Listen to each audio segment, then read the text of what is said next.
আসসালামু আলাইকুম। ছিটমহল খুবই গুরুত্বপূর্ণ টপিকটা আজকে আমরা শেষ করব এবং বরাবরই যেটা বলছি আমরা সাধারণ জ্ঞানের যে গুরুত্বপূর্ণ বিষয়গুলো সেগুলো নিয়ে আমরা আলোচনা করছি। আজকে যে টপিকটা নিয়ে আলোচনা করছি সেটা প্রতি বছরের জন্য ইম্পর্টেন্ট। তো ছিটমহল একটা প্রশ্ন আসবে, খুবই স্বাভাবিক, নাও আসতে পারে, কিন্তু যখন আসবে খুব ভালোভাবে দেখে নিতে হবে আমাদেরকে এই ইনফরমেশনগুলো। খুব শর্ট টাইমে আমরা যেই কয়েকটা ইনফরমেশন নিয়ে আলোচনা করছি প্রতিটাই গুরুত্বপূর্ণ। সো আমরা ধরে ধরে তোমাদেরকে টপিকগুলো দেখাচ্ছি। আমরা জাতীয় সংসদ নিয়ে আলোচনা করেছি, আমরা বিশ্বযুদ্ধ নিয়ে আলোচনা করেছি, অর্থাৎ বেসিক যে ইম্পর্টেন্ট যে টার্মগুলো সেগুলো আমরা শেষ করছি। তেমন একটি টার্ম হচ্ছে ছিটমহল। আজকে আমরা এমসিকিউ সলভ করব। আজকে আমরা দেখব ছিটমহল নিয়ে আমরা কি কি জানছি, এখানে কি কি বিষয় আছে সেগুলো আমরা প্রতিটাই দেখব। সবার আগে যেটা বলি, সকলেই ক্লাসটি শেয়ার করে ফেলি এবং যারা যারা আমরা যুক্ত হচ্ছি প্রত্যেকে আমাদের ফ্রেন্ডদেরকে মেনশন করে ফেলি। ক্লাসটি তো শেয়ার করবই, সাথে আমাদেরকে মেনশন করতে হবে অবশ্যই। আমরা 1 মিনিটের মধ্যে আমরা ক্লাসটা শুরু করব। তোমরা সবাই সবকিছু শুনতে পাচ্ছ কিনা, সবকিছু ঠিকঠাক আছে তো?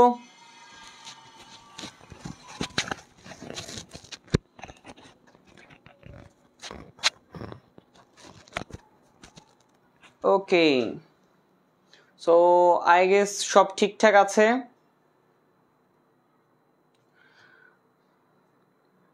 ওকে, ভেরি গুড। আমি দেখতে পাচ্ছি সিরাজু, মনির, ইউনুস মোল্লা, সিজা চলে এসেছো, তৌসিফ, রাজকন্যা, প্রেমা।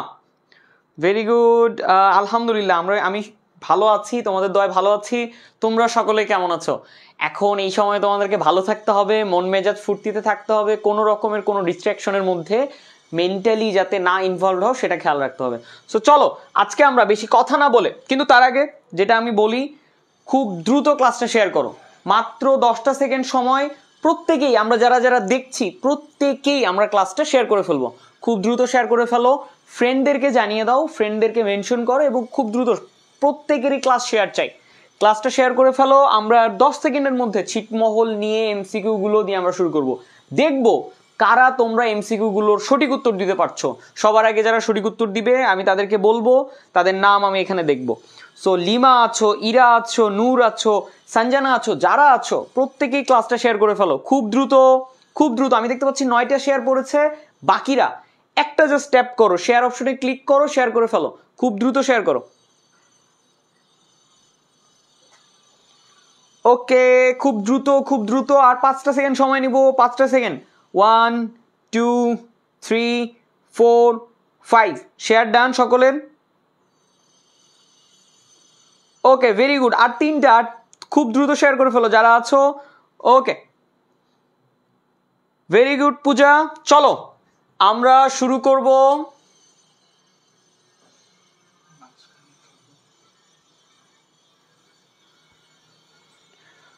আমরা শুরু করছি। প্রথম প্রশ্নের উত্তরের জন্য সকলে রেডি? প্রথম প্রশ্নটার উত্তর কে দিতে পারছো সেটা আমি দেখব। সিজা আছো, ইউনুস আছো, রাজকন্যা আছো, কারা সঠিক উত্তর দিতে পারছো দেখি। প্রথম প্রশ্ন, বাংলাদেশ ও ভারতের মধ্যে ছিটমহল বিনিময় কার্যকর হয় কবে? প্রিভিয়াস ইয়ারের কোশ্চেন, ঢাকা ইউনিভার্সিটির প্রিভিয়াস ইয়ারের কোশ্চেন। খুব দ্রুত উত্তর দাও, কে সঠিক উত্তর জানো আমি দেখি এখানে। আসফিয়া জেরিন, ইরা, প্রেমা, নাহিদুল, পূজা, কারা জানো সঠিক উত্তর? খুব দ্রুত সঠিক উত্তর দাও দেখি প্রথম উত্তরটা কে দিতে পারছো। সৌরভ কুমারের উত্তর এসেছে, বাকিদের কি খবর? সকলেই দ্রুত উত্তর দাও, সকলেই।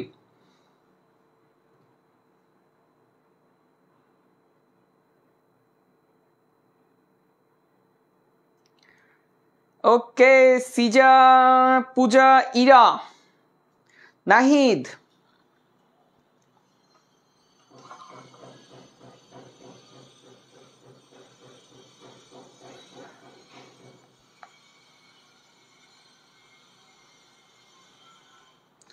ওকে, যারা উত্তর দিয়েছো 1 আগস্ট 2015, অর্থাৎ সি, যেমন আমি দেখতে পাচ্ছি আশা, আমি দেখতে পাচ্ছি নাহিদ, প্রেমা, ইরা, সিজা, সৌরভ। ভেরি গুড, তোমাদেরকে ভেরি গুড, তোমরা সঠিক উত্তর দিয়েছো। বাকি যারা আছো যেমন তাবাসসুম আছো, নূর আছো, কাদ্রি আছো, ইউনুস আছো, তোমাদের উত্তরটি একটু ভুল হয়েছে, একটু খেয়াল করো। 1 আগস্ট 2015 সালে আমরা ইনফরমেশনটা জানবো, কি হয়েছিল 1 আগস্ট 2015 সালে সেটা আমরা জানবো। সো আমরা এখন সঠিক উত্তর পাচ্ছি এখানে কত, 1 আগস্ট 2015। পরবর্তী প্রশ্নের জন্য সকলে রেডি হও। বাংলাদেশ ভারত ছিটমহল চুক্তি কার্যকর হয় 2015 সালের কোন মাসে? আমরা নিশ্চয়ই এটা দেখলাম 1 আগস্ট 2015। তার মানে দেখো মাস নিয়েও প্রশ্ন এসেছিল, সে সময়ের সাম্প্রতিক খুবই গুরুত্বপূর্ণ প্রশ্ন ছিল এটা, এই জন্য কিন্তু প্রশ্নটা এসেছিল যে 2015 সালের কোন মাসে, সেটা কোন মাসে, আগস্ট মাসে। ওকে, 3 নম্বর প্রশ্নটা একটু দেখে ফেলি সবাই। 1947 সালের সীমানা কমিশন যে নামে পরিচিত ছিল, কি কমিশন নামে পরিচিত ছিল? যে কমিশনটা ভারত পাকিস্তান দুটো ভাগ করেছিল, অর্থাৎ কি কমিশন নামে সেটা পরিচিত ছিল? সো কি কমিশন সেটা আমাকে জানিয়ে ফেলো খুব দ্রুত। 3-এর উত্তর কোনটা?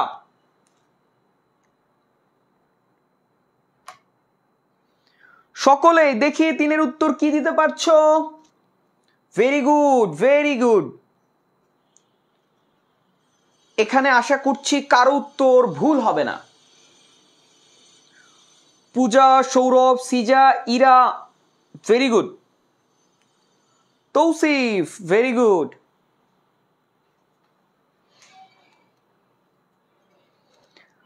ওকে, দেখো সঠিক উত্তর হচ্ছে র্যাডক্লিফ কমিশন। আমরা র্যাডক্লিফ কমিশন জানি যে যিনি র্যাডক্লিফ ছিলেন তিনি কিন্তু আমাদের এই যে মানচিত্রের মধ্যে দাগ কেটেছিলেন, ভারত আর পাকিস্তান দুটোকে কি আলাদা করে ফেলেছেন, এবং এমন একটা বৈষম্যের মধ্য দিয়ে তিনি এটাকে করছেন যে বাংলাদেশকে পাকিস্তানের সাথে যুক্ত করার জন্য তিনি কিন্তু বাংলাদেশকে এমনভাবে দাগ কাটছে যে বাংলাদেশের যে পরিবার মুসলিম ভিত্তিক, শুধুমাত্র ধর্ম দিয়ে, ধর্মের আগাগোড়া মারপ্যাচ দিয়ে একটা দেশকে ভাগ করছে পাকিস্তানের সাথে। এই যে কত মাইল দূরে, 1000 মাইল দূরে কিন্তু পাকিস্তানের সাথে বাংলাদেশের যে প্রদেশটা সেটা কিন্তু লাগিয়ে দিছে, পূর্ব পাকিস্তান পশ্চিম পাকিস্তান হয়ে গেছে। এই যে ব্যাপারটা নিশ্চয়ই তোমরা সকলেই জানো। সো আমরা এগুলো নিয়ে আলোচনা করব। 4 নম্বর প্রশ্নে সবাই রেডি? ভারতের ভিতর বাংলাদেশের কতগুলো ছিটমহল ছিল? এই প্রশ্নটার উত্তর আমাকে সকলেই দাও।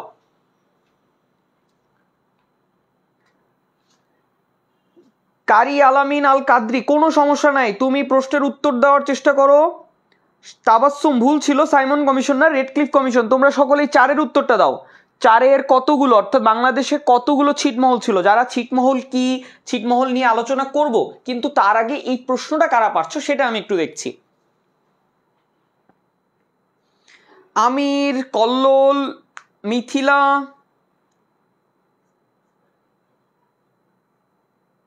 শাহরিয়ার কাইয়ুম, আসফিয়া জেরিন, না যারা আমি এখানে বলছি দেখো, যেমন হৃদয়, ভেরি গুড হৃদয়। যারা সঠিক উত্তর দিচ্ছ ক, 51টি, 51টি এখানে সঠিক উত্তর, কোনো সমস্যা নাই, ভুল হয়েছে কোনো প্রবলেম না।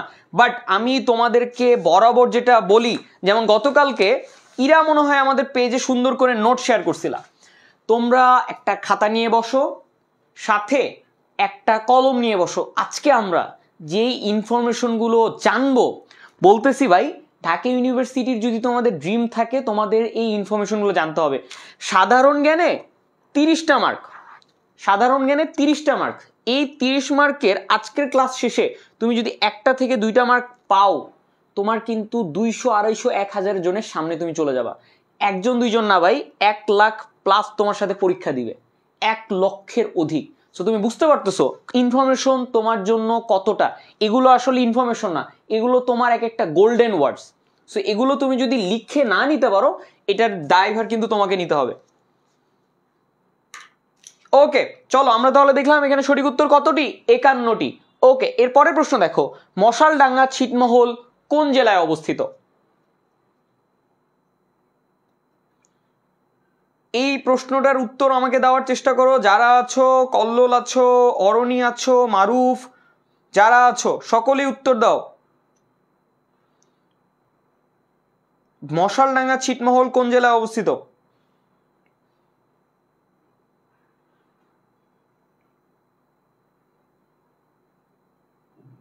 দেখি কার কাছ থেকে আমি উত্তরটা পাচ্ছি সেটা আমি একটু দেখে ফেলি।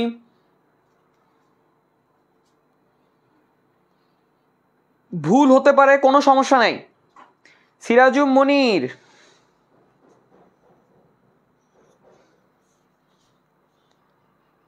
সিরাজুম মনির এখানে সঠিক উত্তর দিয়েছো, বাকিদের আচ্ছা দেখছি না। ভেরি গুড, কোনো প্রবলেম নাই। ওকে, কোনো সমস্যা নাই। স্মৃতি, ও সরি স্মৃতি, স্মৃতি এসেছো ক্লাসে, ভেরি গুড স্মৃতি, কেমন আছো স্মৃতি? ওকে, স্নেহার উত্তর সঠিক হয়েছে, পূজার উত্তর ওমর ফারুক ভুল হয়েছে ভাইয়া। আচ্ছা খেয়াল করো, কুড়িগ্রাম হচ্ছে মশালডাঙ্গা ছিটমহল কুড়িগ্রামে ছিল। ওকে, এই ইনফরমেশনগুলো আমরা জানবো। লাস্ট একটা প্রশ্ন যদি আমি তোমাকে জিজ্ঞাসা করি আরেকটা, সেটা হচ্ছে ভারতের ছিটমহল নেই কোন জায়গাটিতে? ভারতের যে ছিটমহল সেটা কোন জেলাতে ছিল না? এটা আমাকে একটু উত্তর করো। আজকে ধুমধারাক্কে কিছু ইনফরমেশন আমরা জানবো, এবং ইনফরমেশনগুলো তোমাদেরকে জানতে হবে, লিখতে হবে, ছোট ছোট জায়গাতে তোমাদেরকে লিখে ফেলতে হবে as a rough. So please be sure যে next 20 minutes you got or you get the attendance on your mindset. এই মাইন্ডসেটের তোমাকে কিন্তু আজকের একদম পুরোপুরি সজাগ থাকতে হবে এখানে।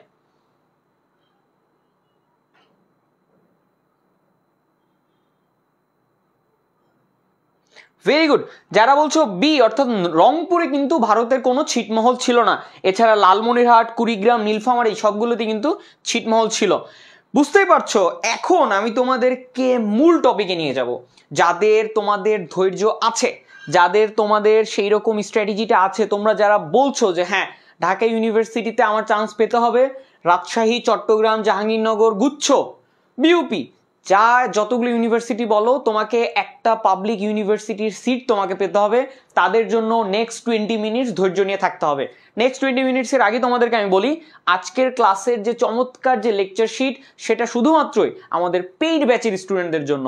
নিশ্চয়ই বুঝতে পারছো, 1800 টাকা কোর্স ফি, খুবই স্বল্প মূল্যে আমরা কোর্স ফি, এবং আমাদের প্রতিটা টপিকের ক্লাস 55টা করে।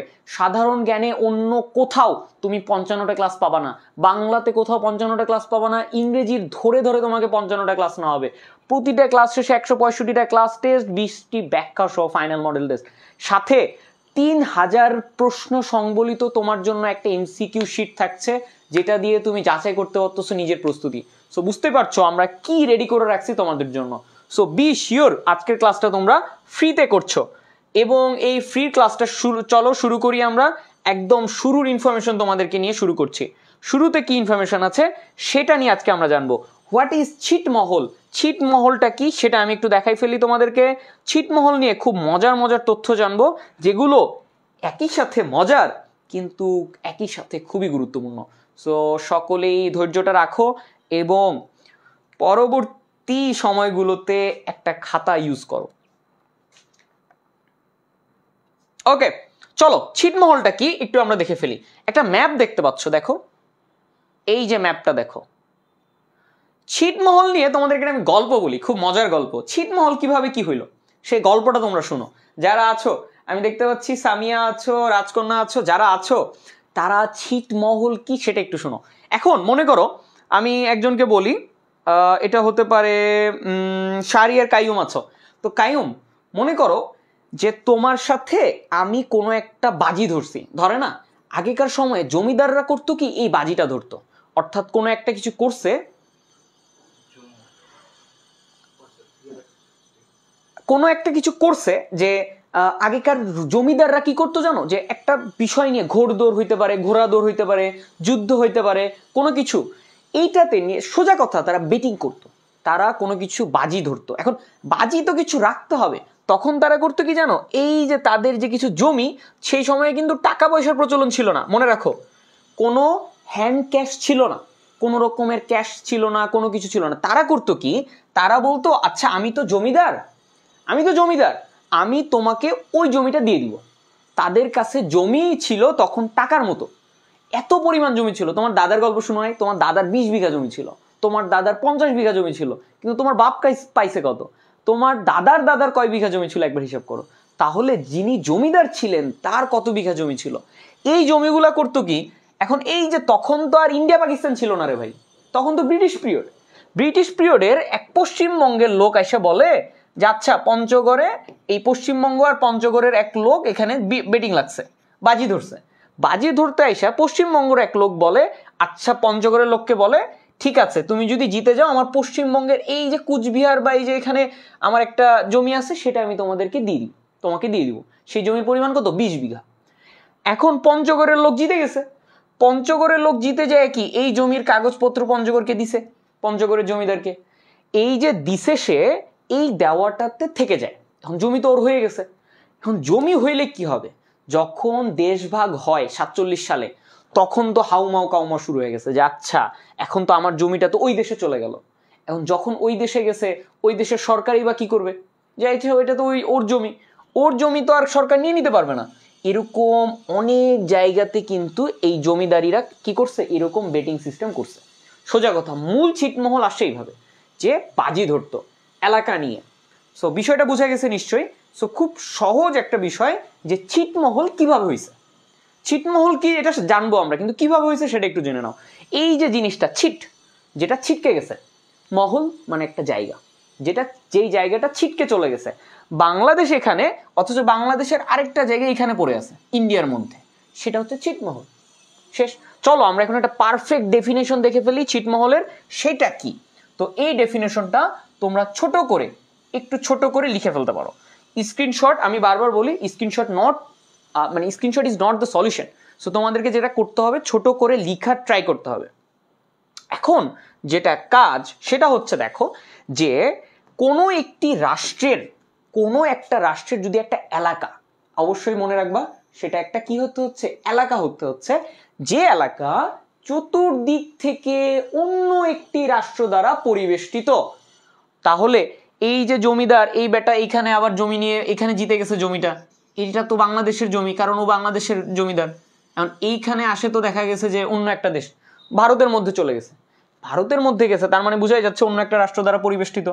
ছিটমহলের সঙ্গে সংশ্লিষ্ট রাষ্ট্রের মূল ভূখণ্ডের যোগাযোগ ও যাতায়াত সংশ্লিষ্ট ভিন্ন রাষ্ট্রটির মধ্য দিয়ে ছাড়া সম্ভব নয়। অর্থাৎ তোমাকে যদি ওখানে যাইতে হয়, তোমাকে ইন্ডিয়ার মধ্য দিয়ে যাইতে হবে। খুব ইজি। এই জিনিসটাকেই বলছি আমরা ছিটমহল। যারা ক্লাস দেখতে ঘুম আসতেছে তারা একটু মাথাটা এবার ঝাঁকি দাও, একটু পানি দিয়ে আসো, এনার্জেটিক হও। এনার্জেটিক না হইলে কিন্তু ঢাকা ইউনিভার্সিটি ভাই তোমার জন্য একদমই না। আমি বারবার বলছি, আমি এটা তোমাদেরকে ডিমোটিভেট করছি না। আমি ঢাকা ইউনিভার্সিটি, আমি যে 71 হলে থাকি, তো আমি তোমাদের একটা গল্প বলি। তো কালকে রাত আমরা তো হচ্ছে যেমন কি বলে, আমি বিজয় 71 হলে, কারণ আমি যে ফ্লোরে থাকি বিজয় 71 হলের, তো সেই ফ্লোরে থাকে হচ্ছে আমাদের জাকারিয়া ভাই, যিনি হচ্ছে আমাদের 2 সেশন আগে যিনি প্রথম ছিলেন। তো এখন জাকারিয়া ভাইয়ের সাথে আমার দেখা ওয়াশরুমে। তো উনি খুব সকালে ঘুম থেকে উঠে এবং 10টার দিকে দেখি উনি ক্লিন করতেছেন, উনি বাইরে কোথাও যাবে, তো সেই জন্য উনি হয়তো ওনার শু যেটা সেটা ক্লিন করতেছে। এখন আমি ওনার সাথে রেগুলার কথাবার্তা হয়, দেখা সাক্ষাৎ হয়, যেহেতু একই ফ্লোরে। ওনার রুম হচ্ছে 502, আমার রুম হচ্ছে 506, মানে 5002 5006, মাঝখানে 4টা রুম আছে। এখন মাঝে মাঝে ওনাকে দেখে আমি ইন্সপায়ার হই যে একটা স্টুডেন্ট কিভাবে ঢাকা ইউনিভার্সিটিতে এরকম একটা কম্পিটিটিভ এক্সামে ফার্স্ট হয়েছেন, মানে প্রথম হয়ে তার মধ্য থেকে কিছু যে শেখার জিনিস, সেটা একটা জুতা ক্লিন করতে হইলেও সেখানে শিখার আছে। যে উনি যে ওনার যে সুপরিষ্কার করতেছে, আমার মনে হয়েছে এটাতেও ওনার মধ্যে একটা শিখার কিছু আছে।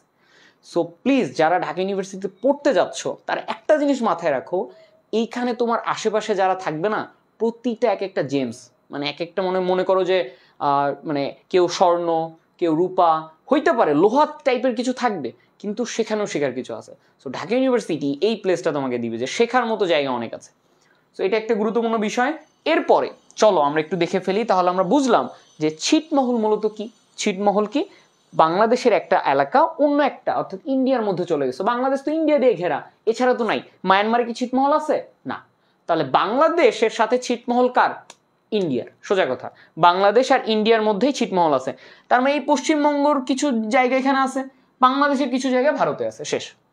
ওকে, এরপরে আমরা দেখি এরপরে কি বলা আছে। দেখো, যেভাবে প্রশ্ন হতে পারে, কিন্তু আমরা তো প্রশ্ন দেখছি, প্রশ্ন কিন্তু আমরা দেখে ফেলেছি। চলো আমরা কিভাবে প্রশ্ন আসে সেটা একটু দেখি।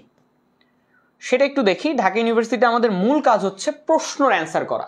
সেখানে তোমাকে বড় কিছু লিখতে হবে না, জাস্ট দাগাইতে হবে। এখন খেয়াল করো, ছিটমহল বিনিময়, তার মানে বিনিময় কি? ওই জায়গাটা তোমার, ওই জায়গার বিনিময়ে আমাকে এই জায়গাটা দাও। অর্থাৎ ভারতের জায়গাটা তোমাকে আমি দিয়ে দিচ্ছি ভারতকে, তা আরেকটা জায়গা আমাকে বাংলাদেশে যে জায়গাটা আছে তোমার ভারতের হিসেবে সেটা আমাকে দিয়ে দাও, শেষ। এটাই করছে। এই বিনিময়টা হয়েছে কত সালে? 1 আগস্ট 2015 সালে। দেশ স্বাধীন হয়েছে 1971 সালে। ছিটমহল আইসা বিনিময় হয়েছে 2015 সালে। মানে বুঝছো কতগুলো বছর ওই এলাকাতে যে মানুষগুলো ছিল তারা তো বাংলাদেশ হিসেবে ছিল, অর্থাৎ ইন্ডিয়ার মধ্যে বাংলাদেশ। খুব সোজা কথা, পুরো চারপাশে তারা ইন্ডিয়া আর ওইখানে আছে বাংলাদেশি লোক। তার মানে ওরা ইন্ডিয়ার কোনো সুবিধা পাচ্ছে না, বাংলাদেশেরও কোনো সুবিধা পাচ্ছে না। তার মানে কি ওরা কোনো দেশেরই নাগরিক না, ব্যাপারটা এমন। এই অসুবিধাগুলো তাদের মধ্যে থাকতো। এখন এখানে খেয়াল করো, কত তারিখে? 1 আগস্ট 2015। বাংলাদেশ ও ভারতের মোট ছিটমহল কত ছিল? 162টা। তাহলে বুঝতেই পারছো প্রশ্ন হতে পারে মোট ছিটমহল কতগুলো ছিল। এই ইনফরমেশনটা লিখে ফেলো যে মোট ছিটমহল 162টা, শেষ। এরপরে আসো, বাংলাদেশের ছিটমহল ছিল, অর্থাৎ বাংলাদেশের কতগুলো? তাহলে সব থেকে বেশি কার ছিটমহল ছিল? ভারতের ছিটমহল বাংলাদেশে সব থেকে বেশি ছিল। বাংলাদেশের ছিটমহল ভারতের অভ্যন্তরে ছিল মাত্র 51টা। বুঝা গেছে? এই 51টা ছিটমহল ছিল ভারতের দুটো জায়গাতে, একটা হচ্ছে কুচবিহার আর একটা হচ্ছে জলপাইগুড়ি। এই যে তোমাদেরকে বললাম না কোচ, কুচবিহারের যে সে সময় জমিদার তাদেরকে বলা হতো কোচ জমিদার অথবা কোচ বংশের, মানে কোচ টাইপের একটা সম্প্রদায় ছিল। সো তারা কিন্তু জমিদারি করতো এবং এই কুচবিহারে কিন্তু 47টা কি ছিল? বাংলাদেশের মানে ভারতের অভ্যন্তরে বাংলাদেশের 47টা জায়গা তাদের ছিল, 47টা ছিটমহল কিন্তু ছিল। ওকে, এরপরে দেখো বাংলাদেশের অভ্যন্তরে ভারতের ছিটমহল ছিল, বাংলাদেশের অভ্যন্তরে অর্থাৎ বাংলাদেশের মধ্যে 111টা ছিটমহল ছিল, যেটা কিনা সবগুলো ভারতের। এই ভারত বাংলাদেশে কোন 4টা জেলাতে ছিল? একটা লালমনিরহাট, একটা পঞ্চগড়, একটা কুড়িগ্রাম, একটা নীলফামারী। অর্থাৎ 64টা জেলার মধ্যে শুধুমাত্র এই 4টা জেলাতে ছিটমহল ছিল। তাহলে সব থেকে বেশি ছিটমহল ছিল কোথায়? এটা লিখে ফেলো, সব থেকে বেশি ছিটমহল ছিল লালমনিরহাটে। কতগুলো ছিটমহল ছিল সেটা কিন্তু প্রশ্ন না, প্রশ্ন হতে পারে সব থেকে বেশি ছিটমহল কোথায় ছিল।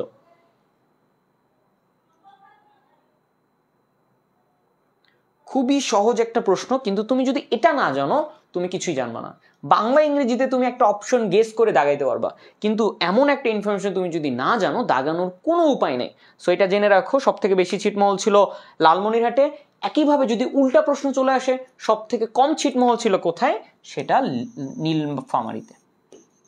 খুবই গুরুত্বপূর্ণ, এই অপশনটাও লিখে ফেলো যে সব থেকে কম ছিটমহল ছিল নীলফামারীতে।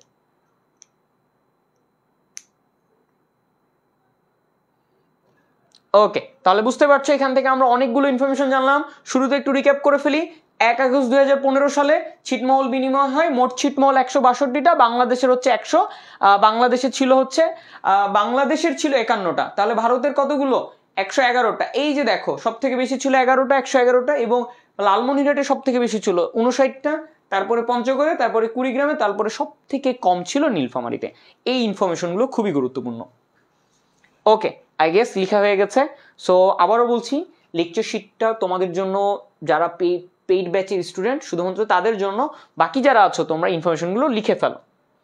ওকে, এখন আসো বাংলাদেশের ছিটমহলগুলো অন্তর্গত ছিল। আমি বললাম পশ্চিমবঙ্গের কুচবিহার, দেখো একটা পশ্চিমবঙ্গের কুচবিহার আর একটা জলপাইগুড়ি, এই দুটোই কিন্তু পশ্চিমবঙ্গ রাজ্যতে ছিল। রাজ্য আলাদা, এগুলো আলাদা, একটা কুচবিহার একটা জলপাইগুড়ি, এবং দুটোই কি পশ্চিমবঙ্গের মধ্যে ছিল। ছিটমহল বেষ্টিত জেলা বলা হতো কাকে? লালমনিরহাটকে। খুবই গুরুত্বপূর্ণ প্রশ্ন আসতে পারে, ছিটমহল বেষ্টিত জেলা ছিল কোনটি? ছিল, অবশ্যই এখানে ছিল বলতে হবে, কারণ এখন তো আর নাই। তাহলে ছিটমহল বেষ্টিত জেলা বলা হতো লালমনিরহাটকে। কতগুলো ছিটমহল ছিল? 59টা ছিটমহল ছিল। ভারতের 111টি ছিটমহল বাংলাদেশের ভৌগোলিক সীমায় অন্তর্ভুক্ত হয়েছে। তাহলে ভারতের যে 111টা ছিটমহল ছিল সেগুলো আর ভারতের নাই, সেগুলো বাংলাদেশের হয়ে গেছে, সোজা কথা।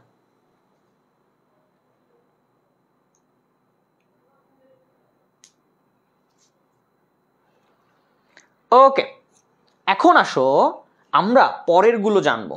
তার আগে তোমাদের বলতে চাচ্ছি খুবই সিরিয়াস হও। সিরিয়াসনেস ছাড়া আসলে ঢাকা ইউনিভার্সিটিতে চান্স পাওয়া বলো অন্য কোনো কাজে, আমরা জানি সিরিয়াসনেসটা থাকতে হবে। So please be serious. এখন আসো দহগ্রাম ও আঙ্গরপাতা ছিটমহল। আমি তোমাদের নেক্সট 10 মিনিট সময় নিব, 10টা মিনিট সময় নিব প্লিজ।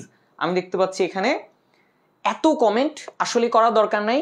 নেক্সট 20 মিনিটস তোমরা প্লিজ এখানে কোনো রকমের কমেন্ট করবা না। নেক্সট 10 মিনিট জাস্ট লিখে যাবা এবং শুনে যাবা, এর বাইরে আর কেউ কিছু বলবা না।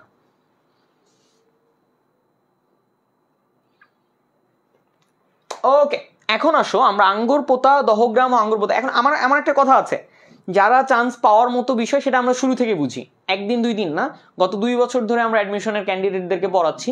তো আমি এতটুকু অন্তত দেখেছি কাদের মধ্যে চান্স পাওয়ার ক্যাপাবিলিটি আছে।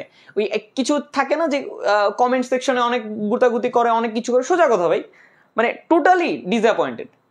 সো এগুলো থেকে একটু দূরে থাকবা। চলো দহগ্রাম ও আঙ্গুর পোতা ছিটমহল কি সেটা আমরা একটু দেখে ফেলি।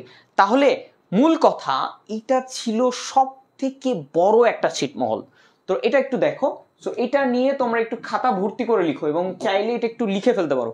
দহগ্রাম আঙ্গুর পোতা ছিটমহলটির অবস্থান ছিল লালমনিরহাট জেলাতে। সহজ কথা, লালমনিরহাটের কোথায়? পাটগ্রাম উপজেলায়। এটাও বেশ গুরুত্বপূর্ণ, তিস্তা নদীর তীরে।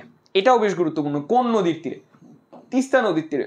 এরপর দেখো আয়তনে 35 বর্গমাইল, এটাও আসতে পারে। দহগ্রাম ও আঙ্গুর পোতা ছিটমহলটির আয়তন কতটুকু ছিল? তাহলে দহগ্রাম ও আঙ্গুর পোতার ছিটমহল কত বর্গমাইল ছিল? 35। আমি যে বললাম, এটা শুনে তুমি যদি কালকে এক্সামে প্রশ্নটা চলে আসে, অ্যান্সার করতে পারবে না? 35 শুনলেই তুমি এটা পারবা। 35 এটা কিন্তু কোনো রকেট সায়েন্স না, ফিজিক্স না, কেমিস্ট্রি না, ম্যাথ না, বায়োলজি না, এটা জাস্ট একটা ইনফরমেশন। ছিটমহলটি ছিল বাংলাদেশের সবচেয়ে বড় ছিটমহল। তাহলে প্রশ্ন যদি আসে বাংলাদেশের সবচেয়ে বড় ছিটমহল কোনটা, সেটা কি? দহগ্রাম আঙ্গুর পোতা ছিটমহল। খুবই গুরুত্বপূর্ণ, আসতে পারে। সো আমি বলার সাথে সাথে তোমাদের খাতাতে এটা উঠে যেতে হবে, খুবই ইম্পর্টেন্ট। একবার শুনতেছো আরেকবার লিখতেছো, মানে টোটালি তোমার ইনফরমেশনটা একদম গেঁথে গেছে। আলোচিত মশালডাঙ্গা ছিটমহলটির অবস্থান ছিল কুড়িগ্রামে। এই মশালডাঙ্গা ছিটমহলটাও বেশ আলোচিত ছিল, কারণ ভারতের একটা বড় জায়গা দখল করেছিল এটা, যার জন্য কিন্তু এটা নিয়েও খুব ছিল। তাহলে এই প্রশ্নটা আসতে পারে, মশালডাঙ্গা ছিটমহল, এই যে মশালডাঙ্গা ছিটমহল, এটা কোন জেলায় অবস্থিত ছিল? সেটা কি? কুড়িগ্রাম জেলায়। তাহলে আমরা দুটো ছিটমহল পেলাম, বেশ গুরুত্বপূর্ণ। একটা দহগ্রাম আঙ্গুর পোতা ছিটমহল, আর একটা হচ্ছে মশালডাঙ্গা ছিটমহল। দহগ্রাম আঙ্গুর পোতা ছিটমহলটা কোথায়? লালমনিরহাটে। মশালডাঙ্গা ছিটমহলটা কোথায়? কুড়িগ্রামে। কোশ্চেন শেষ।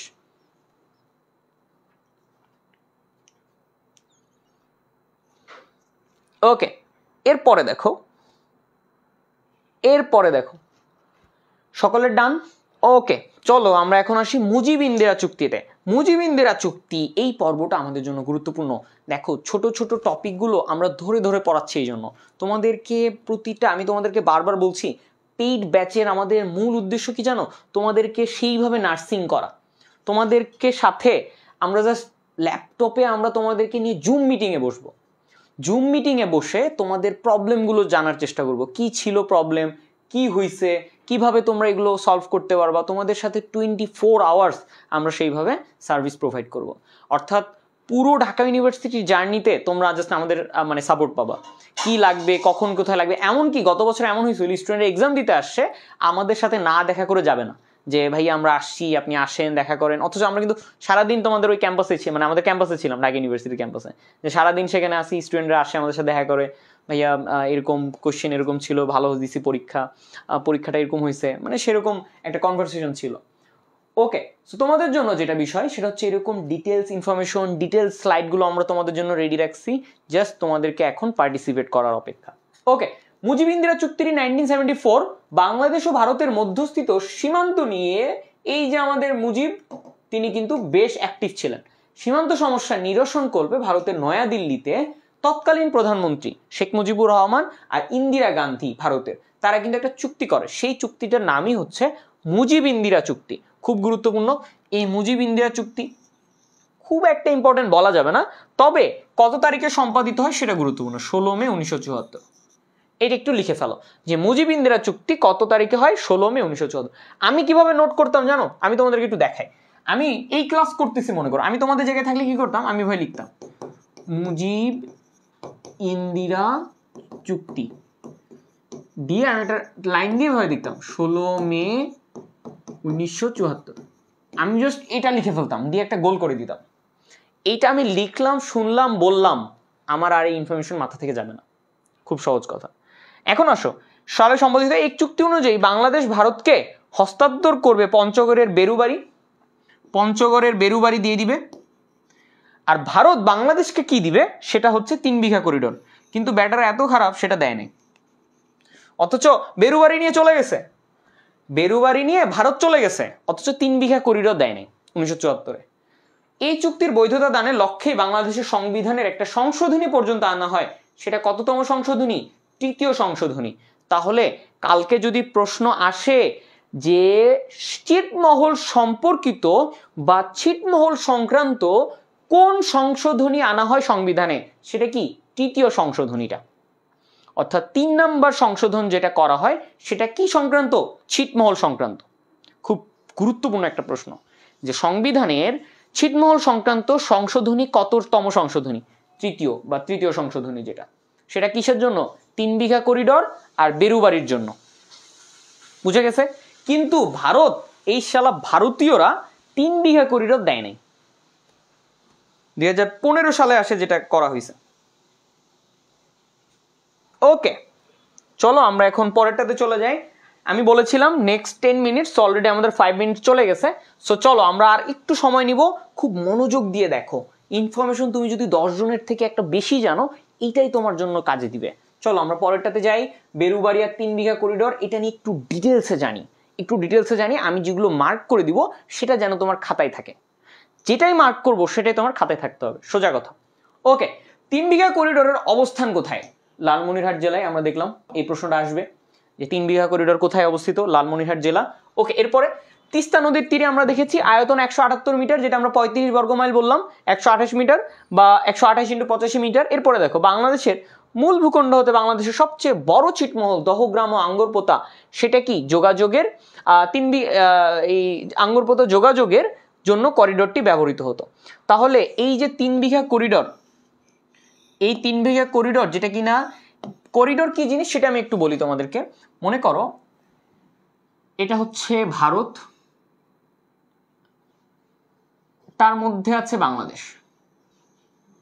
তাহলে একটু খেয়াল করো, আমি বাংলাদেশটাকে গ্রিন করি, এটা হচ্ছে বাংলাদেশ। এখন এইখানে আরেকটা ছোট জায়গা আছে, সেটাও বাংলাদেশ।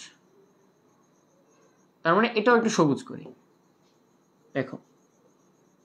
তাহলে একটু খেয়াল করো, ছোট করে দেখাই, এটা বাংলাদেশ, ওটাও বাংলাদেশ, কিন্তু মাঝখানে বাধা হয়ে কে দাঁড়াইছে? ভারত। এই যে এটার মধ্যে যে কানেকশন, এই যে আরেকটা দেশে আরেকটা মানে তোমার জায়গাতে গেলা এবং তোমার জায়গাতে যাইতে আরেকজনের উপর দিয়ে তুমি যে গেলা, এটাকে বলা হচ্ছে করিডোর। তাহলে একটা বড় করিডোর কি জানো? শিলিগুড়ি করিডোর আছে না, যেটাকে আমরা চিকেন নেক বলি। কেন বলি জানো? কি জন্য বলছি দেখো, তোমাকে বাংলাদেশের মানে একদম বাংলাদেশের মধ্য দিয়ে যাইতে হচ্ছে, সোজা কথা। সেটা হচ্ছে বিষয় যে তোমার জমি আছে, এই পাশে তোমার জমি আছে, মাঝখানে কি আরেকজনের জমি আছে। এই যে দেখো, এটা হচ্ছে আরেকজনের জমি, এটা। এখন তুমি যে বাবা এই পাশে যাবা, সেটা কি তোমাকে আরেকজনের জমির উপর দিয়ে যাইতে হবে না?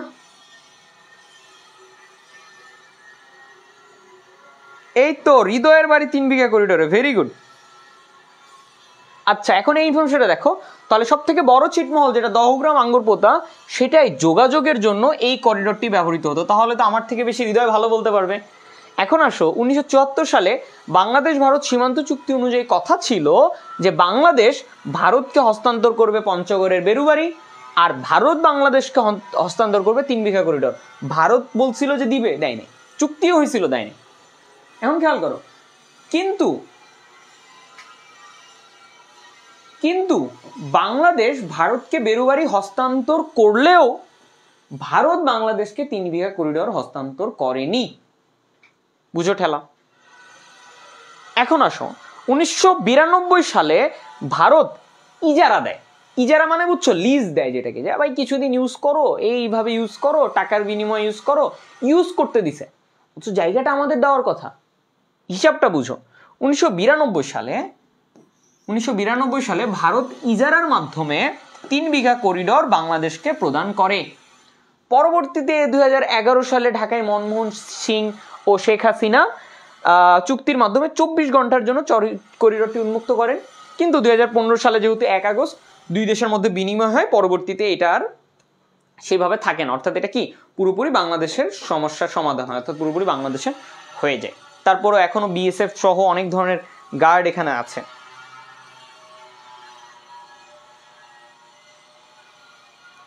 ওকে, বেশ গুরুত্বপূর্ণ ইনফরমেশন ছিল এখানে, নিশ্চয়ই অনেকে তুলে ফেলেছো, বেশি কিছু উল্লেখ করিনি। 1992 সালটা গুরুত্বপূর্ণ করেছি, আর হচ্ছে দেওয়ার কথা ছিল কিসের জন্য, বেরুবাড়ি হস্তান্তর করার জন্য। বেরুবাড়ি দিবে আর এইদিকে 3 বিঘা করিডোর নিবে, কিন্তু বেটার দেয়নি। এতদিন ভারতের কি অনেক হয়েছে না, অনেক হয়েছে, এখন কি আর আছে সুযোগ? ওকে, র্যাডক্লিফ রেখা, এটা একটু দেখে ফেলি, খুব সহজ একটা ইনফরমেশন, আমি এখন খুব দ্রুত যাব, সো বি অ্যাওয়্যার যে তোমরা এগুলো ইনফরমেশন লিখতে পারছো। সো র্যাডক্লিফ রেখা দেখতে পাচ্ছ নিশ্চয়ই, এই যে একটা ম্যাপ, এই ম্যাপ র্যাডক্লিফ রেখা, অর্থাৎ এই যে এই পাশে দেখো এই যে একটা দাগ কাটা হয়েছে, এই যে বাংলাদেশকে আলাদা করছে, আর এই যে পাকিস্তানের সাথে কি যুক্ত করে দিছে, র্যাডক্লিফ রেখা। কে করছে? র্যাডক্লিফ, এই জন্য র্যাডক্লিফ বলা হচ্ছে। আচ্ছা দেখো, 1947 সালে নিশ্চয়ই বুঝতে পারছো, ভারত আর পাকিস্তান বিভক্তির প্রশ্নে যে রেখাটি দ্বারা দুই দেশের সীমান্ত আলাদা করা হয় তাকে কি বলা হয়? র্যাডক্লিফ রেখা। খুবই সহজ কথা, র্যাডক্লিফ কমিশন নামেও এটি পরিচিত।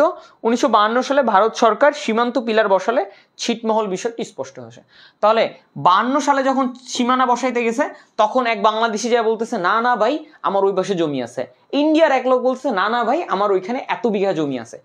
1-2 বিঘা হয় চেঞ্জ করে দেওয়া যায়, কিন্তু শত শত বিঘা জমি সেটা তো আর চেঞ্জ করা যায় না, তখন কিন্তু সমস্যা থেকে যায়। তাহলে 1952 সাল থেকে কিন্তু এই ছিটমহল সমস্যা চলতে আসে। আগে কি ছিল, ভারতের পাকিস্তানের সমস্যা ছিল, পরবর্তীতে ভারত বাংলাদেশ সমস্যা হয়ে যায়। খুব কষ্ট করছে ওই এলাকার মানুষরা। ওকে, তাহলে আমরা বুঝতে পারছি।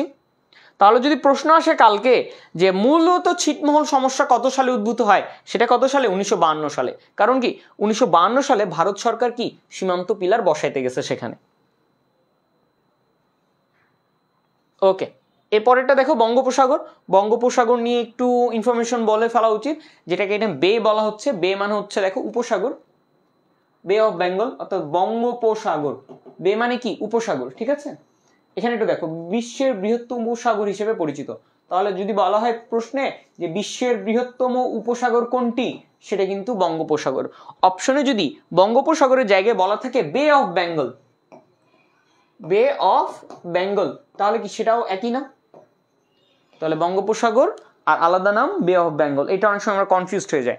অপশনে দেওয়া থাকতে পারে বাংলাতে লিখা, ইংরেজিতে বে অফ বেঙ্গল, একই কথা। বঙ্গোপসাগর না লিখে বাংলাতে লিখলো বে অফ বেঙ্গল, তাহলে একই কথা, বৃহত্তম উপসাগর। এটি ভারত মহাসাগরের উত্তর অংশে অবস্থিত, ত্রিভুজাকৃতির একটা উপসাগর, এটা আমাদের জানার উচিত, ত্রিভুজাকৃতির একটা উপসাগর। এরপরে দেখো, পশ্চিম দিকে রয়েছে ভারত শ্রীলঙ্কা, উত্তর দিকে রয়েছে ভারত ও বাংলাদেশ, উত্তরে উপরের দিকে, পূর্ব দিকে রয়েছে মায়ানমার, পূর্ব দিকে মায়ানমার, থাইল্যান্ড। বঙ্গোপসাগরের ঠিক মাঝখানে বিরাজ করছে আর ভারতের আন্দামান ও নিকোবর দ্বীপপুঞ্জ। তাহলে বলা হতে পারে বঙ্গোপসাগরে কোন দ্বীপপুঞ্জগুলো অবস্থিত, সেটা কি? আন্দামান ও নিকোবর দ্বীপপুঞ্জ, এটা বঙ্গোপসাগরে অবস্থিত। এই প্রশ্নটা এসেছিল যে নিচের কোন দ্বীপপুঞ্জটি বঙ্গোপসাগরে অবস্থিত। ওকে, এরপরে দেখো, বঙ্গোপসাগরের উপকূলের সবচেয়ে বেশি দাবিদার দেশ ভারত। 90 ডিগ্রি পূর্ব দ্রাঘিমা, এটা প্রশ্ন আসতে পারে যে বঙ্গোপসাগরের উপর দিয়ে কোন দ্রাঘিমা রেখাটি প্রবেশ করেছে, সেটা কি? 90 ডিগ্রি পূর্ব দ্রাঘিমা রেখা। তোমাদেরকে নিয়ে আমি এই যে দ্রাঘিমা বলো, তারপর হচ্ছে নিরক্ষরেখা বলো, অক্ষরেখা বলো, এগুলো নিয়ে আমার একটা ক্লাস আছে তোমাদের পেইড ব্যাচে, তো সেটা আমি খুব ডিটেলসে নেওয়ার চেষ্টা করব। সেটা একটু খেয়াল করো, 90 ডিগ্রি পূর্ব দ্রাঘিমা রেখা অতিক্রম করেছে কি? বঙ্গোপসাগরের উপর দিয়ে। এরপরে দেখো, মধ্যভাগ দিয়ে মানে একদম মধ্যভাগ দিয়ে গেছে আর কি। বঙ্গোপসাগরের একটি গভীরতম খাদ হচ্ছে সোয়াচ অফ নো গ্রাউন্ড, এটা অনেকবার আসছে এই প্রশ্নটা। সেটা কি? সোয়াচ অফ নো গ্রাউন্ড, যার অপর নাম কিন্তু গঙ্গা খাত, এটাও আসতে পারে। সোয়াচ অফ নো গ্রাউন্ড না দিয়ে লিখে দিল গঙ্গা খাত, তখন কি করবা?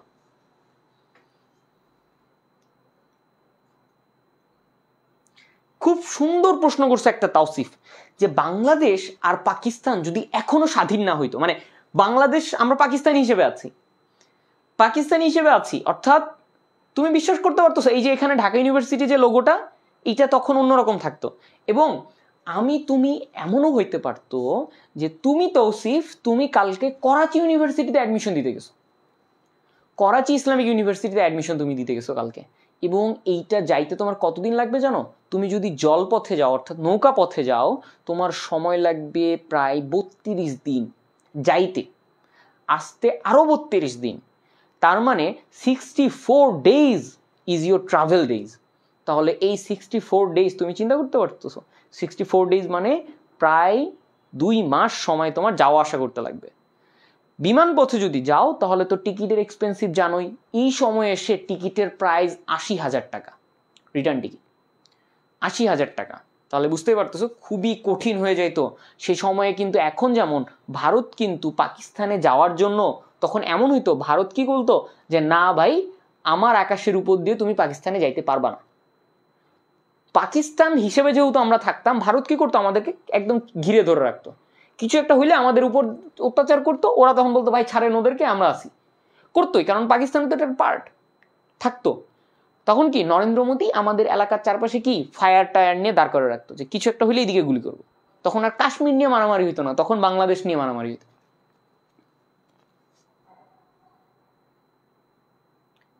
ওকে, যারা আছো একটু লিখে ফেলো এই জায়গাটা।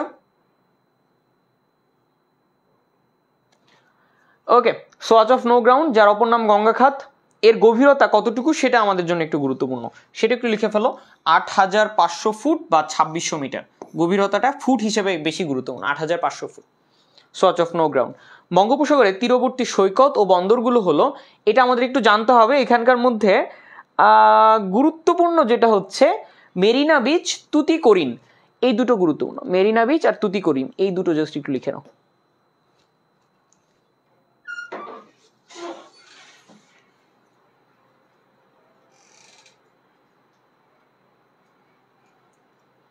ওকে,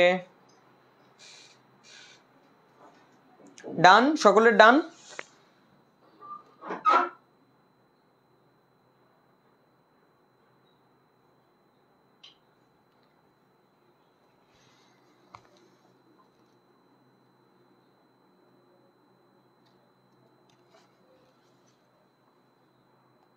ওকে, ভেরি গুড, যারা লিখে ফেলেছো খুবই ভালো। এখন আমরা পরের টপিকটাতে চলে যাই, ইম্পর্টেন্ট একটা বিষয় আমরা দেখলাম বঙ্গোপসাগর নিয়ে।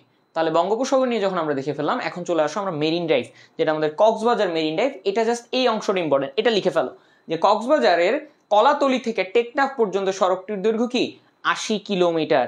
এই 80 কিলোমিটার যে সমুদ্র ঘেরা সড়ক, এটাকে বলা হচ্ছে মেরিন ড্রাইভ। ঠিক আছে, এই মেরিন ড্রাইভটা কিন্তু সব থেকে বিশ্বের দীর্ঘতম মেরিন ড্রাইভ সড়ক বলা হয় এটিকে, বিশ্বের দীর্ঘতম, সেটা হচ্ছে কি 80 কিলোমিটার, এবং এটি কি কক্সবাজারের কলাতলি থেকে টেকনাফ পর্যন্ত। সেটা বেশ গুরুত্বপূর্ণ, এই অংশটা একটু লিখে ফেলো।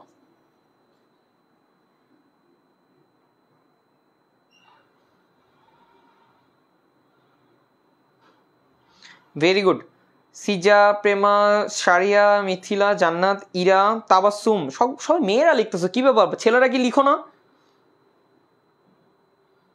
দেখছি এখানে বেশিরভাগ যারা লিখছো মেয়েরা লিখছো।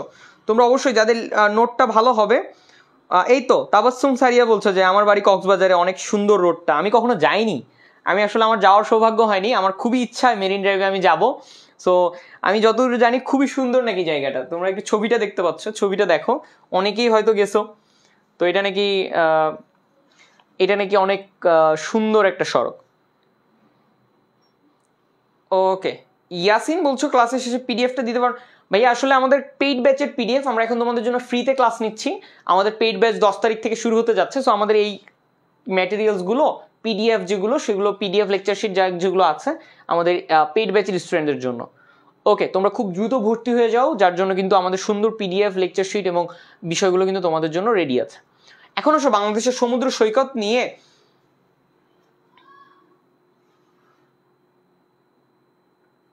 ওকে, এখন আসো বাংলাদেশের সমুদ্র সৈকত নিয়ে একটু প্রশ্ন করি, এখান থেকে আমাদের বেশ গুরুত্বপূর্ণ। তাহলে আমরা দেখছি দীর্ঘতম প্রাকৃতিক সমুদ্র সৈকত কি, কক্সবাজার সমুদ্র সৈকত, বেশি গুরুত্বপূর্ণ এটা একটু লিখে ফেলো যে দীর্ঘতম প্রাকৃতিক সমুদ্র সৈকত কি, কক্সবাজার সমুদ্র সৈকত। এরপরে দেখো কক্সবাজার সমুদ্র সৈকতের দৈর্ঘ্য কিন্তু 120 কিলোমিটার, আর মেরিন ড্রাইভের দৈর্ঘ্য কিন্তু 80 কিলোমিটার, দুটোর মধ্যে একটা ডিফারেন্স আছে, সেটা কিন্তু খেয়াল রাখবা। মেরিন ড্রাইভ যেটা সেটা কতটুকু 80, ঠিক আছে, মেরিন ড্রাইভ হচ্ছে 80, আর সমুদ্র সৈকত সেটা কত 120। ওকে, এরপরে দেখো ইনানি বিচ, ইনানি বিচ অবস্থিত কোথায়, কক্সবাজার জেলায়। পতেঙ্গা বিচ কোথায় অবস্থিত, চট্টগ্রাম জেলায়।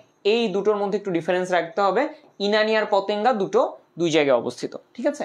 এরপরে দেখো বঙ্গোপসাগরের একটি গভীর খাতের নাম সোয়াচ অফ নো গ্রাউন্ড, যার আরেক নাম কি গঙ্গা খাত, এটাও বেশ গুরুত্বপূর্ণ। সোয়াচ অফ নো গ্রাউন্ডের আরেক নাম কি, গঙ্গা খাত। সকলেই আর 10টা মিনিট সময় রাখো, আমরা কিন্তু 10 মিনিটের মধ্যে ক্লাসটা শেষ করব।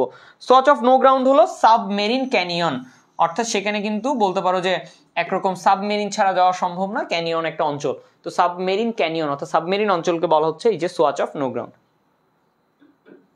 এই অংশগুলো একটু লিখে ফেলো খুব দ্রুত।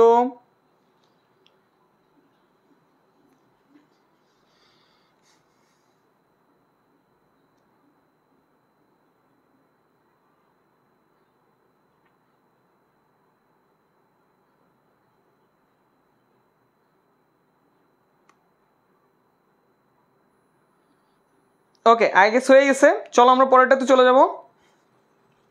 ওকে, যারা লিখে ফেলেছো খুবই ভালো, এবং এই ইনফরমেশনগুলো এতটা গুরুত্বপূর্ণ যে তোমরা যখন এগুলো পরবর্তীতে দেখবে। সো এখন আমার কথা হচ্ছে, দেখো তোমরা যদি এরকম ক্লাসগুলো আমার সাথে রেগুলার করে ইনফরমেশনগুলো যদি লিখতে পারো, এবং এইখান থেকে 30টা আমি তোমাদেরকে যতগুলো ইনফরমেশন দিব আমার মনে হয় সেটা 3000 প্লাস হয়ে যাবে, 3000 প্লাস। সেখান থেকে 30টা ইনফরমেশন কমন না আসুক, 20টা তো আসবে ইনশাল্লাহ, সোজা কথা। এবং সাম্প্রতিক ক্লাসগুলো যখন আমরা করব সাম্প্রতিক রিলেটেড, তখন তো সাম্প্রতিকের উপরেই ঢাকা ইউনিভার্সিটিতে 5 থেকে 7 মার্ক আসবে, শুধুমাত্র রিসেন্ট টপিকের উপরে। চলো আমরা এখন কুয়াকাটা সমুদ্র সৈকত নিয়ে জানবো। সো কুয়াকাটা নিয়ে যখন আমরা জানবো তখন এই ইনফরমেশনগুলো আমাদের একদমই জানতে হবে। সেটা হচ্ছে অবস্থান কোথায়, পটুয়াখালী। কুয়াকাটা সমুদ্র সৈকত কোথায় অবস্থিত, পটুয়াখালী। আরেকটি ইনফরমেশন জেনে রাখো, কলাপাড়া পটুয়াখালী, এই পর্যন্ত, আর লতা চাপালি জানার দরকার নেই। সরি, এরপরে আসো, এই কুয়াকাটা সমুদ্র সৈকতের দৈর্ঘ্য কত, 18 কিলোমিটার। আমরা কক্সবাজারে দেখেছি 120, আর কুয়াকাটার কত 18 কিলোমিটার। এই ইনফরমেশনটা বেশি গুরুত্বপূর্ণ, এটা একটু লিখে ফেলো।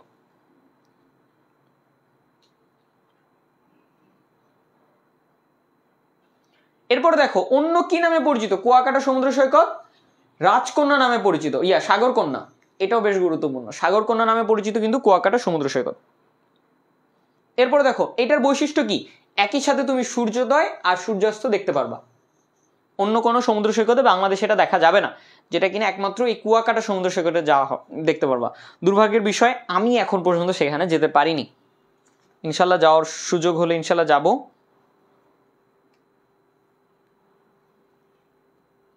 ইরা বলছো কুয়াকাটা আমার বাড়ি থেকে 30 কিলোমিটার, আহা রে, এরকম যদি আমাদের হইতো।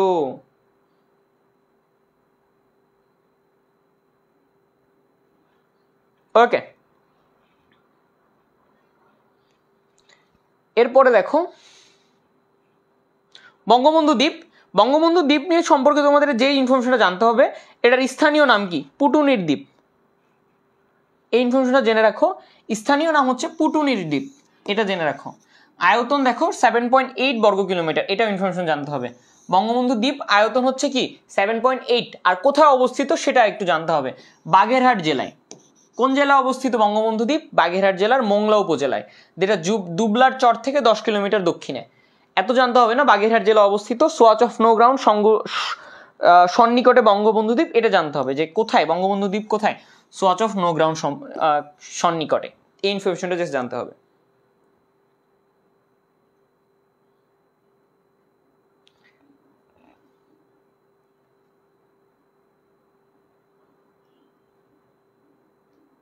পুটুনির দ্বীপ, ইয়েস পুটুনির দ্বীপ লেখা হয়ে গেছে, সকলে লিখে ফেলেছ, ডান। ওকে, আর আমরা অল্প কিছু সময় আছি, সো খুব দ্রুত আমরা এটা শেষ করব। ওকে, চলো আমরা পরে ইনফরমেশনে চলে যাই। আমরা এখন দেখবো transit, corridor, push in, push back আর ফ্ল্যাগ মিটিং কি। খুব ছোট ছোট বিষয়। ট্রানজিট কি দেখো, ট্রানজিট হচ্ছে আমরা বলতে পারি যে যদি দ্বিতীয় কোনো দেশের ভূখণ্ড ব্যবহার করে তৃতীয় কোনো দেশের পণ্য নিয়ে যাওয়া হয়, তাহলে একটা খেয়াল করো, ভারত যখন ভারত যখন মিয়ানমারে কোনো পণ্য পাঠাবে, এখান থেকে দেখো, লাইক দেখো ম্যাপটা একটু দেখো তাহলে বুঝতে পারবা।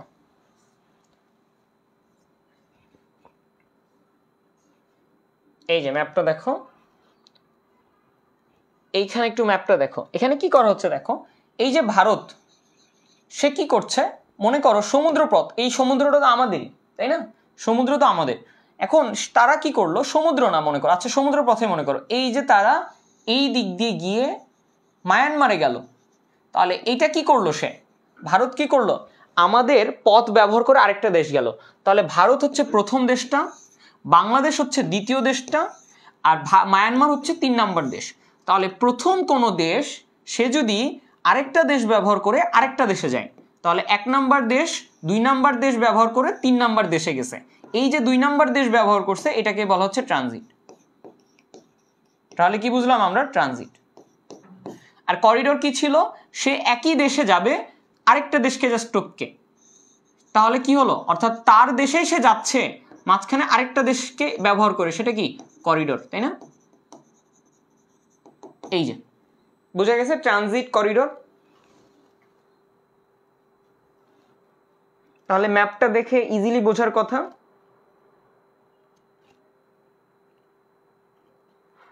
ওকে, আমরা এখন এই ইনফরমেশনটা জেনে ফেলেছি, সো এটা নিয়ে আমাদের আর কোনো কনফিউশন থাকার কথা না। তাহলে এখন একটু দেখো, আমরা এটা একটু পড়ে ফেলি। দেখো ট্রানজিট কি, ট্রানজিট হচ্ছে একটি দেশ যদি দ্বিতীয় কোনো দেশের ভূখণ্ড ব্যবহার করে তৃতীয় কোনো দেশে পণ্য সরবরাহ করে, যেমনটা আমরা দেখলাম ভারত বাংলাদেশকে ব্যবহার করে মায়ানমারে গেছে, 3টা দেশ এখানে জড়িত। তাহলে ট্রানজিট বলছে, দুটি আন্তর্জাতিক ট্রানজিট কনভেনশন হচ্ছে, একটা বার্সেলোনা, এটা আমাদেরকে জানতে হবে, একটা হচ্ছে বার্সেলোনা ট্রানজিট কনভেনশন 1921। কনভেনশন মানে কি, একটা চুক্তি, আইন, এরকম কিছু একটা বিধিমালা বা বিধি নিষেধ টাইপের। 1921 সালে একটা হয় আর 1965 সালে হয়। সো ট্রানজিট নিয়ে যদি কনভেনশনের প্রশ্ন আসে, সেটা কত সালে, 1921। তাহলে যদি প্রশ্ন আসে বিশ্বে প্রথম ট্রানজিট নিয়ে কোন কনভেনশনটি হয়েছিল, সেটা হচ্ছে বার্সেলোনা ট্রানজিট কনভেনশন 1921 সালে। এই ইনফরমেশন একটু লিখে ফেলো। ভেরি গুড, আলোর দেশারি, শারমিন, আশা, ভেরি গুড। ওকে, তাহলে আমরা ইনফরমেশনগুলো জানলাম, খুবই গুরুত্বপূর্ণ ইনফরমেশন ট্রানজিট নিয়ে। এরপরে দেখো আমরা কিন্তু জানবো এখন নতুন একটা ইনফরমেশন, সেটা হচ্ছে করিডোর। তাহলে করিডোর আমরা কি জানলাম, নিজ দেশের একটি অংশ থেকে আরেকটি অংশে যাওয়ার জন্য যদি দ্বিতীয় কোনো দেশের অংশ ব্যবহার করা হয়। তাহলে আমরা যেমনটা দেখলাম এইখানে যে ভারত কি করলো, ভারত তার দেশ থেকে তার দেশে যাওয়ার জন্য বাংলাদেশকে ব্যবহার করছে। তার মানে সেটাকে আমরা কি বলছি, দেখো এই যে ভারত তার দেশ থেকে ওই পাশে যাবে, এখন এত না ঘুরে সে কি করছে, ডিরেক্ট এই পাশ দিয়ে গেছে, বাংলাদেশকে ব্যবহার করছে। এটাই হচ্ছে করিডোর, বুঝে গেছে, সেটা আমরা দেখছি করিডোরে। এবং এই ট্রান্সশিপমেন্ট চালু হয় 16 জুন 2016 সাল থেকে। 16 জুন 2016, এর আগে কিন্তু বিষয়টা অনেক কঠিন ছিল। তো 16 জুন 2016 সালে এর ফলে বাংলাদেশ ট্রান্সশিপমেন্টে মাসুল পাবে টন প্রতি 192 টাকা, নৌ ট্রান্সশিপমেন্ট 2011 সালে, যার পয়েন্ট ছিল আশুগঞ্জ। এটা দরকার নেই, জাস্ট আমরা করিডোরটা জেনে রাখলাম। এবং ট্রান্সশিপমেন্ট 2016 সালে চালু হয়, যদি এখন অনেক ভেজাল হয়ে গেছে, সেটা আমাদের আগের ইনফরমেশনের দরকার নেই, জাস্ট করিডোর কি সেটা জেনে রাখো। পুশ ইন পুশ ব্যাক, এটা একটা বিষয়। পুশ ইন মানে বুঝতে পারছো, যেটা হচ্ছে ঠেলে পাঠানো, পুশ ব্যাক মানে হচ্ছে ডেকে পাঠানো। তাহলে একটু খেয়াল করো যে সীমান্ত এলাকায় এক দেশে অন্য দেশের বসবাসকারীদের জোরপূর্বক ঠেলে পাঠানো, সেটাকে বলা হচ্ছে কি, পুশ ইন। আর পুশ ব্যাক যেটা হচ্ছে ফেরত পাঠানো। তাহলে বাংলাদেশে যারা হিন্দু আছে, সংখ্যালঘিষ্ঠ যারা আছে, বাংলাদেশ যদি বলে যে তোমাদেরকে আমি ঠেলে ভারতে পাঠাই দিব, সেটাকে কি বলবো আমরা, পুশ ইন বলবো। সেটাকে আমরা কি বলবো, পুশ ইন, অর্থাৎ ইন মানে ঢুকানো, পুশ ইন। আরেকটা বলতে পারি, ভারত কি করছে, ভারত কি বলছে যে বাংলাদেশের যারা হিন্দু আছে তাদের কি করছে, খুব দ্রুত টেনে নিয়ে আসছে, তাহলে সেটাকে বলছে পুশ ব্যাক। অথবা বাংলাদেশি কিনা হিন্দুদেরকে ডেকে নিয়ে আসছে, তখন সেটা হচ্ছে পুশ ব্যাক। খুব সহজ একটা বিষয়। ওকে, ভেরি গুড, আমরা পুশ ইন দেখলাম। এরপরে ফ্ল্যাগ মিটিং। ফ্ল্যাগ মিটিং সম্পর্কে আমরা নিশ্চয়ই জানি। ফ্ল্যাগ মিটিং আমরা বলি পতাকা বৈঠক। এই পতাকা বৈঠক কি, দেখো পাশাপাশি রাষ্ট্রের সীমান্ত সমস্যা নিয়ে যখন সমস্যা সমাধান কল্পে যখন তাৎক্ষণিক একটা মিটিং হয়, সেটাকে আমরা বলছি পতাকা বৈঠক বা পতাকা সভা। এটাও আমাদেরকে একটু জেনে রাখতে হবে।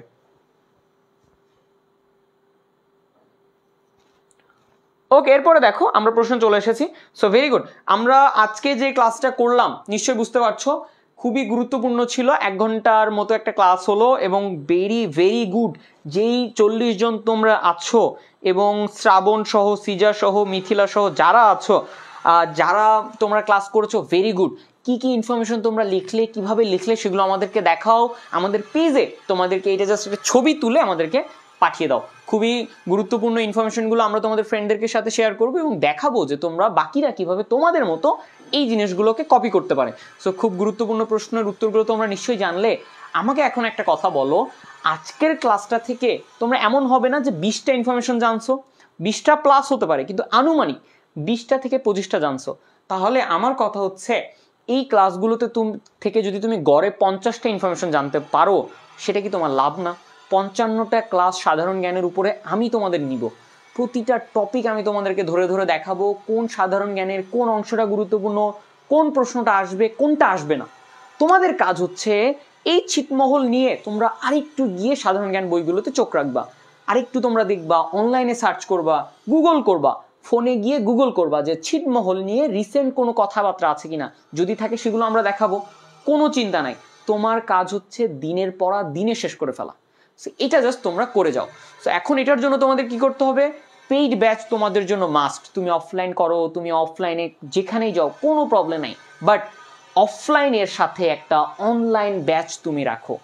আমি আছি তোমাদের সাথে, আসিফ ভাইয়া, আরও যারা আছে, সিরাত ভাই আছে, পরশ ভাই আছে, প্রত্যেকেই তোমাদের কিন্তু ঢাকা ইউনিভার্সিটির থেকে আমরা আছি, প্রত্যেকেই তোমাদের সাথে সার্বক্ষণিক তোমাদেরকে সেবাটা দিয়ে যাব। এখন কথা হচ্ছে এরকম মজার মজার ক্লাসগুলো তোমরা আপাতত তো বিকাল 3টা এবং রাত 10টায় পাচ্ছ, কিন্তু আগামী 10 তারিখ থেকে আমরা পেইড ব্যাচে কিন্তু ক্লাস নেওয়া শুরু করব। সো খুব গুরুত্বপূর্ণ বিষয়, তোমরা খুব দ্রুত এই পেইড ব্যাচে এনরোল করে ফেলো। কোর্স ফি মাত্র 1800 টাকা দিয়ে তোমরা কিন্তু পুরো ঢাকা ইউনিভার্সিটি জার্নিতে সাথে পাচ্ছ আমাদেরকে। সো ততক্ষণ পর্যন্ত ভালো থাকো, সুস্থ থাকো, পরবর্তী ক্লাসে দেখা হচ্ছে আমার সাথে।